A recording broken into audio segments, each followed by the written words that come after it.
Amazon hates this 12GA slug. Dang it, it's hard to get away from that AI garbage these days, right? Well, anyway, this is Jeff of TAOFLEDERMAUS, and today we have a fascinating prototype slug created by a viewer named Brian from Northern California.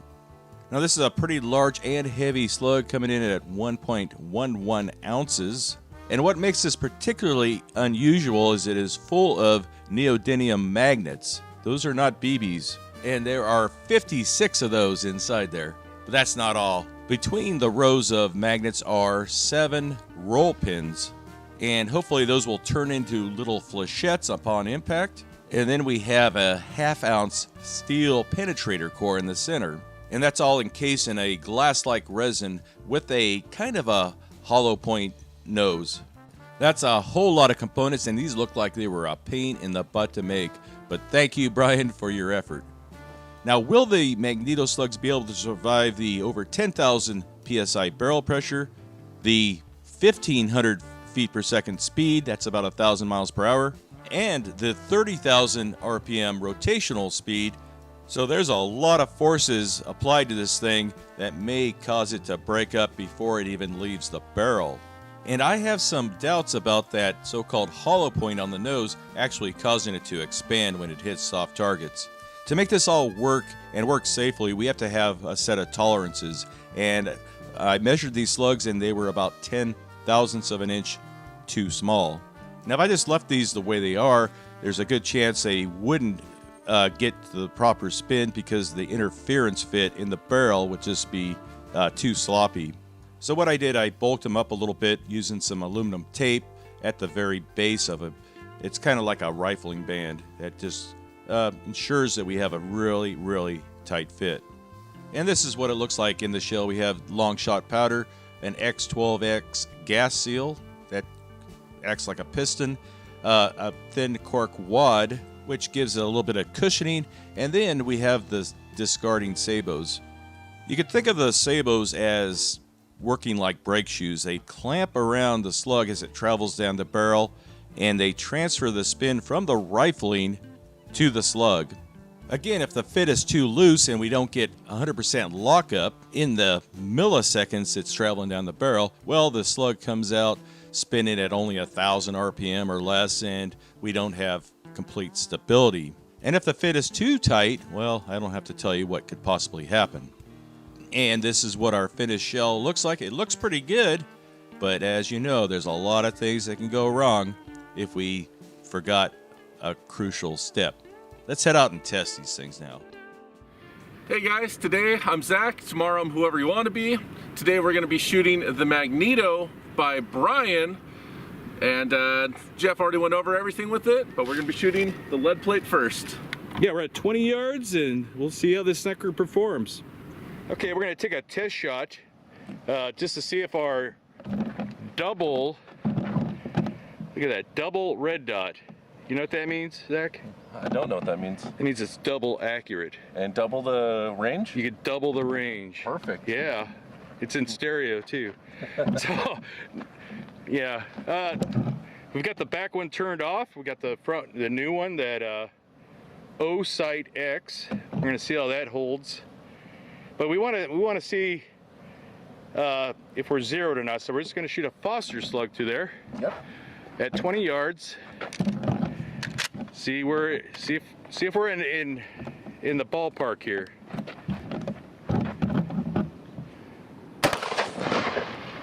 That's right on the money. There was a piece of duct tape right there. It is dead on perfect.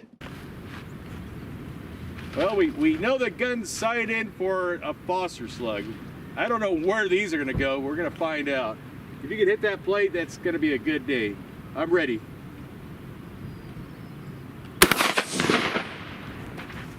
The good news is the slug survived being shot without shattering, and we had good ballistic stability. But as you can see, the ballistics of this slug are quite a bit different than a Foster slug. It's shot a little bit high. We'll have Zach make some minor adjustments to his aim and give it another try. Okay, I think he hit. I saw dirt kick up and behind it too. Now that is a lead plate that weighs 30 pounds. It's about 1.5 inches thick. It's actually very difficult to penetrate this thing with most rounds. Even an AR-15 won't penetrate this. It's also set at an angle so that we ensure that we don't have any debris flying back at us. That also makes it even more challenging to penetrate, especially with a 12-gauge projectile. So on that one, you aimed a couple inches lower than the first shot. The first shot hit. You can see. Yeah, just the little. Right there, little took a clip. little smile out of it. So you technically, I'll give you that one. Okay, you hit thank it. you. But we wanted a dead set. Aimed about in this vicinity. Probably trying to aim right here. Yeah, we're gonna have to figure that one out. But all in all, still not a half bad lead plate shot. Yeah. A lot of debris in it. A lot of crud. And it penetrated right there. Very nice. That core. Let's see. Can you see? Yeah, I can see it. Okay. Yep. Okay, the clear ballistics brand giant gummy bear. He's aiming right between the paws, a little X there. Are you gonna aim a little low again, or if you aim high? I mean, I'm not gonna tell you. If you choose high, you'll hit him in the face. I'm gonna aim right dead center again. Okay, let's see where we're at. Okay, I'm ready. I Jeez. headshotted him, I think. Huh? I think that's a headshot. You fell back too I fast. couldn't too tell. fast for a body I just shot. saw fragments hitting all over the place, though. I headshotted him. Zach was aiming right on the mark on the bear, and again, it shot a little bit high. It confirms that these are shooting high. And much to our delight, we did see full fragmentation of the slug when it impacted this gel target. For handmade prototypes, I'm absolutely impressed. Yeah, definitely. Yeah, we tried to aim right at the dot, and it shot about an inch and a half high. Mm-hmm. I'll show the front So in a second. we're still filling them out, and we'll show you that in a minute where it landed. But that's pretty cool how it goes, though. Yeah, it See where fragmented. You can see where the rods came out, and you can see where all those little balls, those little magnet balls. Yeah, they well, all- if I can focus on it. Yeah, right. It's like, the camera's like, Mm-hmm. what am I looking at here? And then well, It helps if your fingers there, actually. okay. And then, well, you and I can see where that steel core went straight through as well.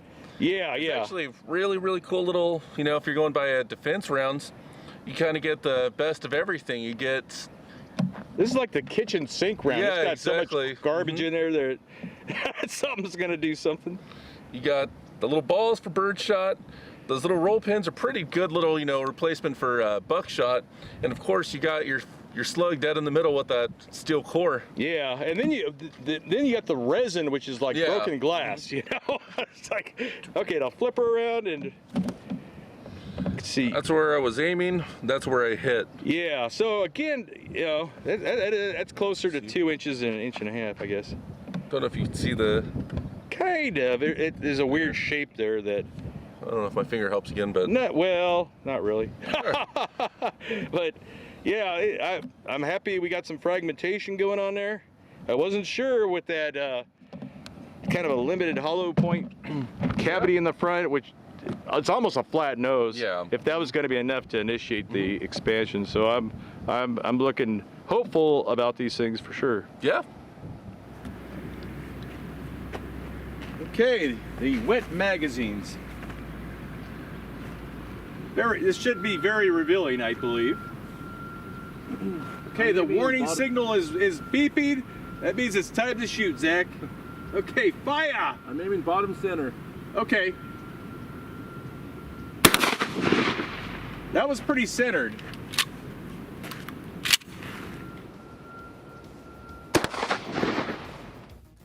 In this shot, Zach managed to hit the wet magazine's dead center, and look at this. We could see at least 3 of those roll pins flying out at high velocity. That's impressive. Ammo manufacturers spend years just hoping to have performance like this, and Brian got it right the first time. Front of it is just mangled, just a lot of energy. Really puckered out. Yeah. Rotate it around a little, or Oh, look at that. Okay, a little sneak preview there. The back actually looks like it's not as damaged as the front. Clearly something penetrated all the way through. That big old steel core, man. And what I found kind of cool is that on the very, very top, you can see where at least one of those balls escaped. Okay, and that's almost halfway. You can see how thick that is. That is, it's probably 9 or 10 inches. Bigger than my hand. Yeah. Well, what's that trick? The hand's bigger than the face, and then he slaps I it on don't know. Well, let's see if there's anything interesting inside. Okay, so now the big, make sure we got first page. First Or page. first book, I guess. We're gonna go page by page. Holy crap. Jeez, look at that destruction. Big bowl of energy going through that thing. There's little pieces of resin in there too. Yeah, the broken glass. You can't discount that. That's nasty. This thing's falling apart on me. Yeah. Just more of that resin. I don't see any of the little stuff. You find balls? I think I just found some balls. And where are the rods at? Okay. Little rod, or ball rather. No rods from what I can tell. Not yet. Oh, wait. I see where those rods went through. See more of those little balls. We might have when we do the gel block. That's going to be really interesting to see where those rods, the roll pins, actually are going. Oh, there's one. One hanging off the side. Wow. Oh, I'm seeing little holes and stuff. Look at that. It went in. See that hole? Okay. That one right there? Yeah. Straight through.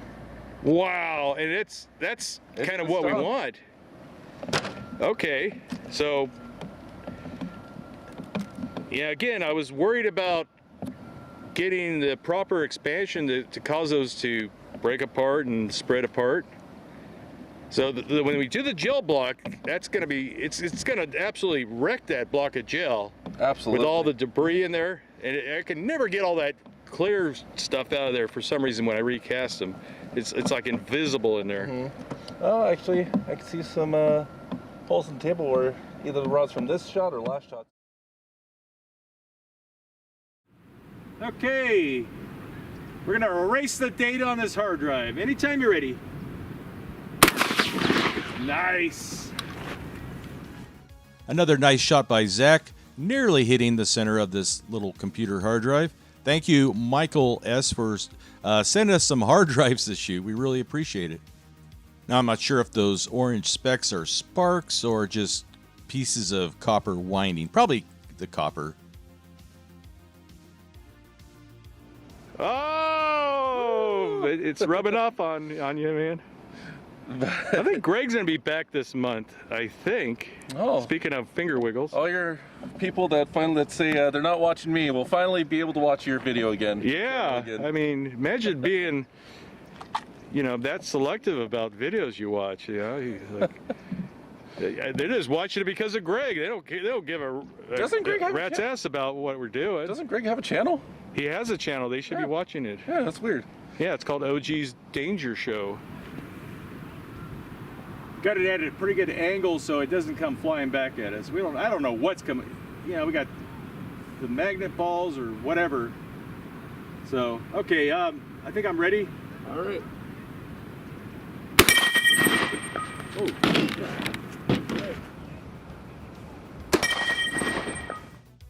Now, it appears I was wrong about the copper of that hard drive flying around.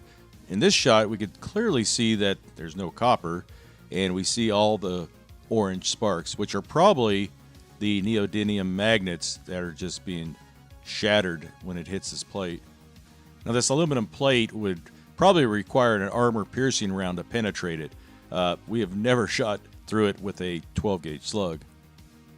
Now, there's our steel penetrator core completely undamaged, and this is what the slug did to the plate. You could see one of the roll pins embedded into that aluminum. And here we could see how far that steel penetrator core, completely blunt, yet it penetrated almost half an inch into the aluminum. Okay, the TAOFLEDER head. We moved it a little closer so we can really get a good high-speed shot of it. He's got his operator headset on. Okay, anytime you're ready. Yikes. Yikes. Absolutely impressive damage to our ballistic head. And it's really interesting to see how the headphones were torn apart just by the expansion of the gel. That's a lot of force.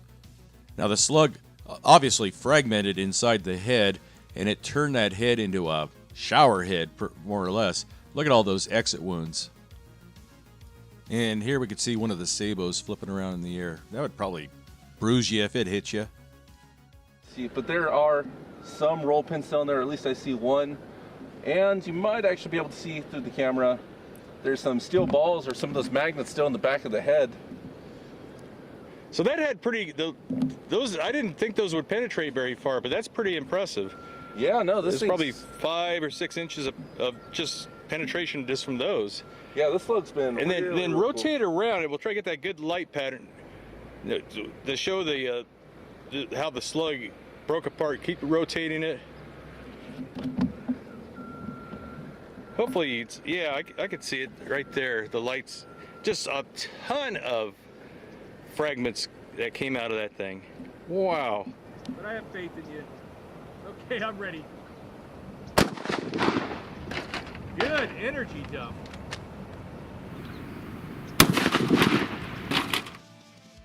What an impressive gel shot. Okay, first of all, we can see that the steel core made it all the way through the gel block without really slowing down. But there's a lot more going on inside there. Next, we see the 7 roll pins expanding outwards at high velocity. That would be brutal on any organ in the body. We could also see that the magnetic balls made it in pretty deep, 9 inches in fact. And here we can see one of the roll pins embedded in our ballistic paneling. Wow. But it also dumped a lot of energy in the block and flipped it over like a Scotsman throwing a caber. Once again, I am absolutely blown away at the performance of these slugs. They are downright nasty. Very good shot. A little bit low. A little. But as far as I'm concerned, I'm happy. I am a happy I'm pretty cameraman. happy with that too. That steel core, whatever that core is made out of, all the way through our backdrop. Yeah, I put a piece of sheet metal behind there. Had enough energy just to plow right through that. So once the slug gets going, there's no stopping it, apparently. Yeah, that penetrator core, very, very good penetration on that. But I'm also impressed with the depth of penetration of the magnetic balls, if you can see them in there. So the roll pins went almost straight through. There's 2 little ones on the bottom. Might be really, really hard to see from your guys' side, but 2 went. They might be stuck in the. Lift that block up. Maybe it's stuck in that fiberglass.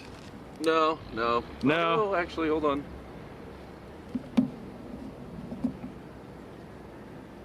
Okay. One out. And there's one. There's one right there.